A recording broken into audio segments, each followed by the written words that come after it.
I believe we are now live. Hello, Alex Peters from Homebridge. How are you? I'm good, James. How are you? Good to see you again. I am good. Well, it's obviously it's election day today. I thankfully can't vote Me because too. oh, good. Yeah, so we don't have to talk about all of that and start getting political because the truth is we can't do anything about it. Yeah. So there's no point us worrying about it. But this election is obviously going to play a big factor in so many different things in life. One of them being possibly, I mean, this is one of the things that we could talk about is will it potentially affect interest rates? Will it affect home prices? Um, let's first of all start with interest rates. Can this election affect interest rates, or is it completely separate thing to the government? Because No, it, people it always definitely ask me will. this. It will have an impact. And do I know which way it'll go? No.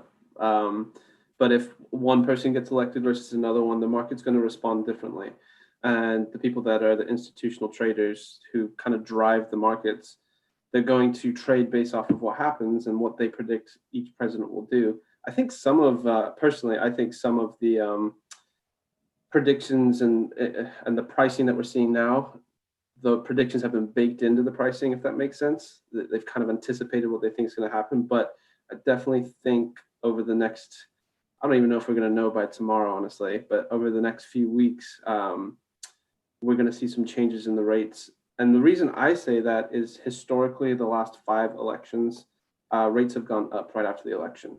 I remember in 26, yeah, Wow. So I that's remember in, really interesting to know yep. because So I know it's been said that they reckon interest rates are going to stay low for a few years, but if historically they go up after an election, then it's going to be very interesting to see what happens. And that's going to be directly, in my opinion, directly linked to what happens with house prices.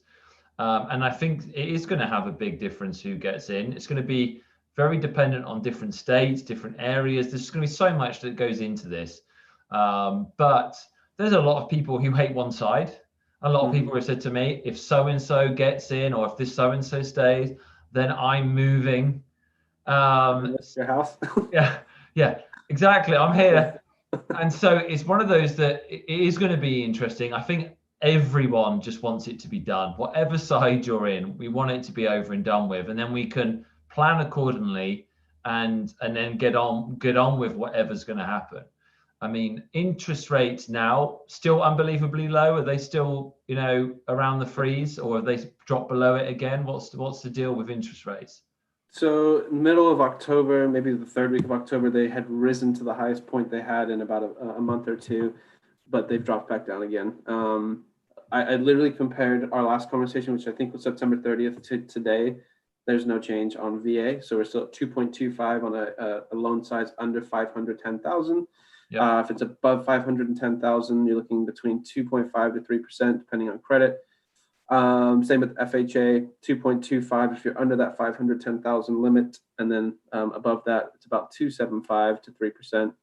And then conventional, good credit, single family home, good down payment, you're at 2.75. Under 510,000, if you're above 510,000 loan amount, you're looking probably closer to 2.99 to 3.375%, depending on a few factors like property type and location. But what I was going to say in regards to the last 5 elections, rates have gone up. I don't think any of those 5 elections we were in the middle of a pandemic. And what I believe, Yeah. it is relevant. And what I believe is that if over the next day or few weeks there is that historical significance of, or reoccurrence, I should say, of the rates slightly rising, I think it's going to get mitigated right away because we've got certain countries that we were just talking about that are re-locking down, and the coronavirus is peeking its ugly head around the corner a lot more right now rather than going away. And if we back up all the way to March, when the coronavirus was really kind of taking over the world as far as all the lockdown policies goes, we saw the government stepping in and subsidizing the bond market a lot, which drops rates off quite a bit. And I have a feeling something like that's going to happen again. Well, people keep So saying to me, in regards to house prices, what's going to happen with it? If interest rates rise, that's normally going to mean that there's going to be less buyers. Right. There's a lot of people taking advantage of the low interest rates. You raise interest rates, especially because they've been so low. People are going to be, why should I buy a house right now when 2 weeks ago I could have paid less money for it? So there's going to be, if the house prices are the same, but interest rates go up, there's probably going to be a less pool of buyers, which then more than likely means that house prices are definitely not going to keep rising like they are. They're probably going to drop. But we've also got the fact with the election, schools are now reopening. Is that actually, what's going to happen with COVID? But there's so many different things. So no one has an idea. I thought house prices were going to drop in June. We've got the videos of me saying that they were going to. At some point, something's got to happen. People are going to, at the moment, are getting help with their loans. They don't have to pay their mortgage right now. In January, that currently stops. Is that correct? So a lot of the forbearance periods are like 6 to 12 months. And so a lot of those forbearance clients, they started their process in May and June type thing. So we could be seeing some of those come due. And unfortunately, depending who gets in, they might extend that. And so there's not going to be any foreclosures.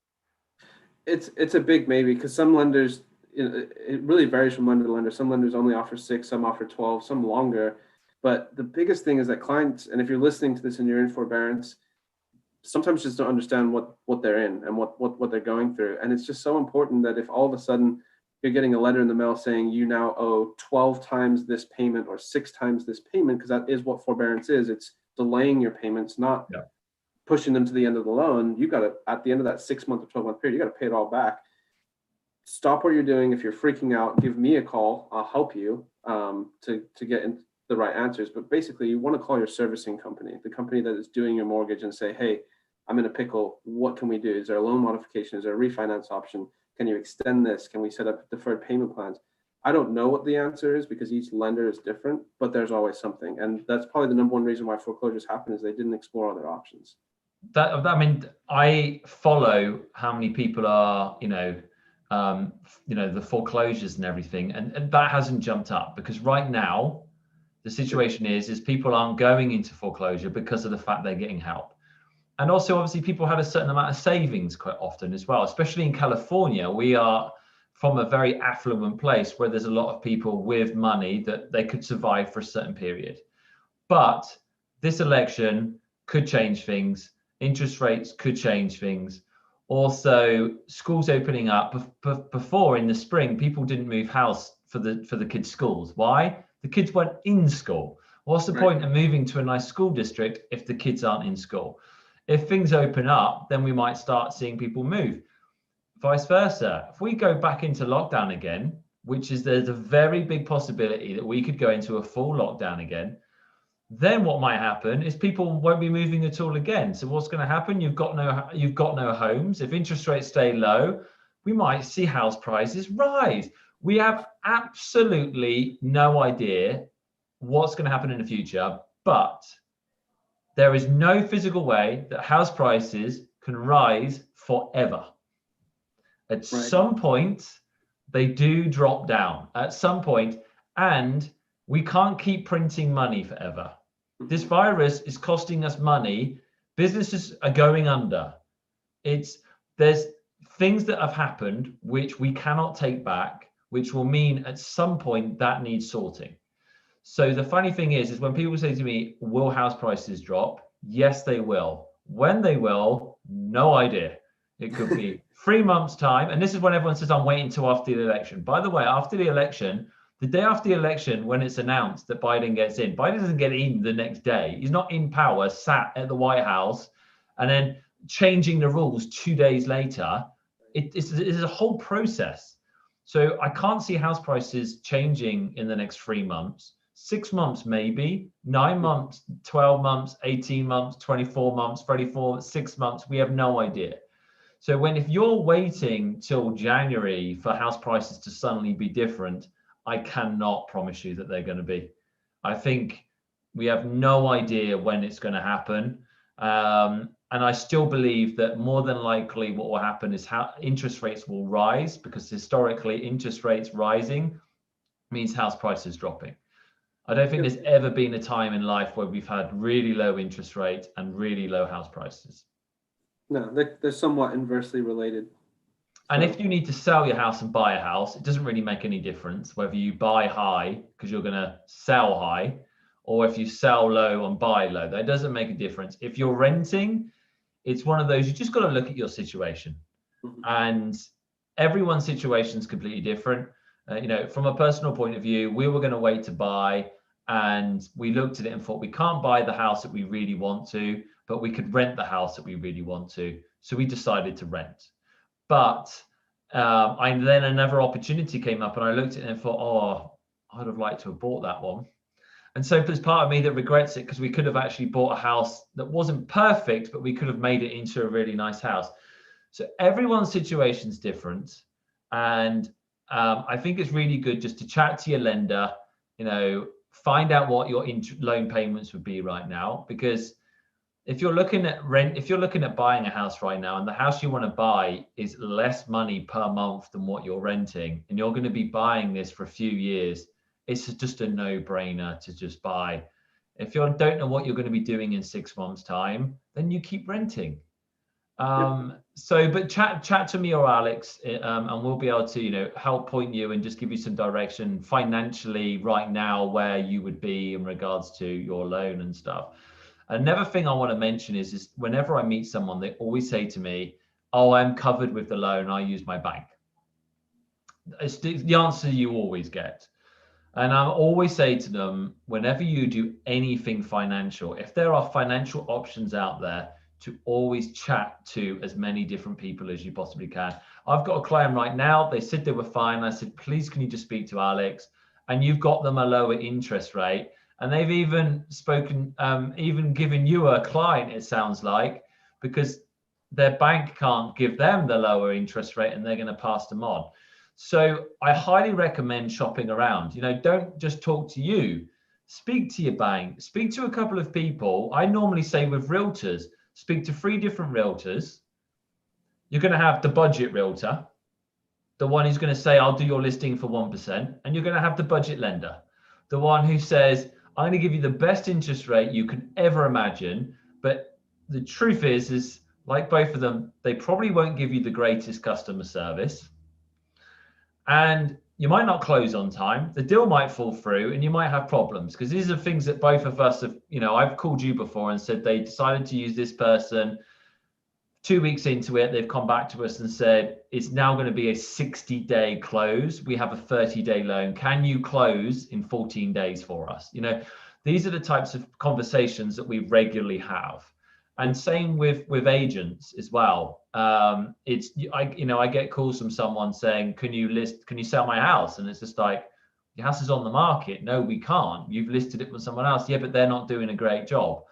Well, then you find out you went with them because they said they would do it at a discounted rate. Or what have they done to sell the house? right. And you look at it and you go, so I just highly advise people to shop around and choose someone who isn't necessarily the cheapest, but who's going to be the best option for you. Yeah, I mean, at least always get a second opinion. Is what I always tell all my realtor partners, any referral partner. If you have a client and they're happy where they're at, great. Just have them talk to me as a second opinion. Let me just make sure. And I'll even offer it to anybody that if you decide to work with the other bank and you want to send me their loan estimates or some of their or you have a question about some of the things they're asking for, that's what I'm here for, is to make sure that you're getting a fair deal and you're not getting the wool pulled over your eyes, because sometimes it is hard to tell, and it isn't always about rate. Sometimes taking a rate that's an eighth higher or 1/4% higher, but ensuring you close on time and the seller doesn't pull the rug out from under you or charge you a per diem for being late, which happens. Sometimes it's worth that, and it's really because there are so many lenders out there, it's just important to find the right match for you. Yeah, I mean, I had one deal. They wanted to use their guy, and the house didn't close in time, and they had to spend a lot of money with their stuff in storage, and they had to live out of a hotel for a few days. And they actually said to me after the deal, they said, James, I wish we'd at least spoken to your lender. We were so against it because we thought ours was great and stuff. And so it's one of those that I just, the great thing that I have about, working with you, Alex, personally in the past is the fact that you actually work on the deal 24/7 for it. You're always on top of it. This isn't just shipped off to someone else. Someone can contact you all the time in regards to it. I only refer out business and say people are great because if you do a great job, you do one bad job for me, I'm going to go to someone else. And I've had that in the past. I've worked with other realtors, they've dropped the ball, and I've stopped working with them again, because the most important thing for me is that my client's happy and the deal gets closed. And that's what I always say to people. I'm like, shop around for your best rate, but whatever you do, can you just make sure that whoever you use, they are gonna get the deal closed? Because that is the most important thing. Do you really want to lose out on your perfect home to save yourself $15 a month? Yeah, I mean, have the lowest rate and never get a home, or take a slightly higher rate. Which I'm not saying my rate's going to be higher. No, but the thing is, you got someone, one of my clients deals because you do a better rate. It wasn't, even though you offer great customer service. So that's just one of the things I just wanted to end on, was just the fact that when someone is looking to choose a real estate agent and a lender, is just go with the right person who's going to offer you the complete package, not just necessarily the best figure on paper, because exactly. It's like anything in life, you get what you pay for. Absolutely, 100% agree with that. Well, Alex, it's going to be an interesting evening for everyone in the world, not just the United States, watching the election. Me and you can just watch it with popcorn, knowing that whatever happens, it's going to be a weird 6 months for the next 4 years with this whole coronavirus anyway.